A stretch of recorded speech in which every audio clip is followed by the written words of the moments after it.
As we steam into 2024, we have a new update coming in for the DJI Air 2S. Now this update makes this drone a little bit more valuable, and I'm going to tell you why that this drone is still one of the best drones to buy in 2024. Hi everyone, Stephen from the Flyby guys, and we are jumping right in to talk about this new update on the way for the Air 2S. This is January, and we have an update on the way from DJI at the end of this month, and this update will allow the Air 2S to fly in the A1 category and also have a C1 label. Now that's fantastic because it just makes this drone way more flexible. Now, at the moment, there is no ability to broadcast remote ID on the Air 2S, which means that we have to fly in the A3 category. Not a huge problem, but you know, it just kind of limits it at the moment.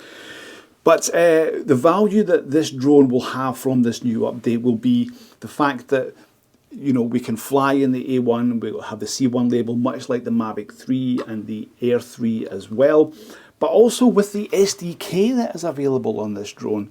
This is really, really good because unlike the Mini 3, which you can only use Android devices because that's what the SDK supports, this still supports Apple SDK as well as the Android SDK. So a lot more flexible when it comes to using this for work.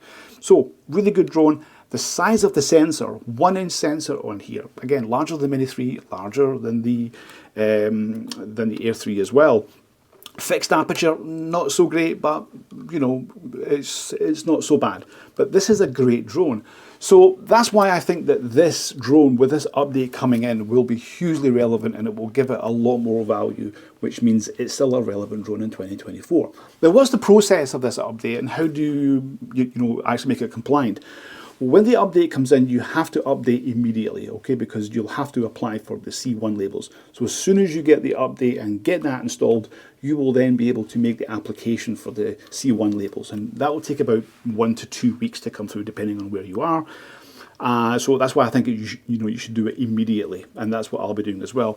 Now the labels will come to you. This is similar to, you know, what I get when I get the C2 label for the Mavic 3 Enterprise. You'll get this through the post, and then you will just stick them onto the drone, and then you'll be compliant. Because right now we don't have the ability to, you know, actually broadcast remote ID. It's not in the system, so it's just purely A3 at the moment. So we do have the limitations right now, but as soon as this comes in, it will be a lot more relevant. Those of you in the US, if you want to update this, then I would try to use VPN to get the update, because it might, let's say, push you to get the C1 label and to get the the update for the EU. Failing that, you should update when you arrive in Europe, and then you can then just make the application, and I'm sure it will be okay for you to fly. I don't know, but at least then you will be software compliant, at least anyway, and then you could maybe try to broadcast your remote ID depending, but I'm not sure if it would work that way, but that's something that we will look into in a future video for you. I hope this was helpful. Please leave me any questions or any comments if you've had any troubles.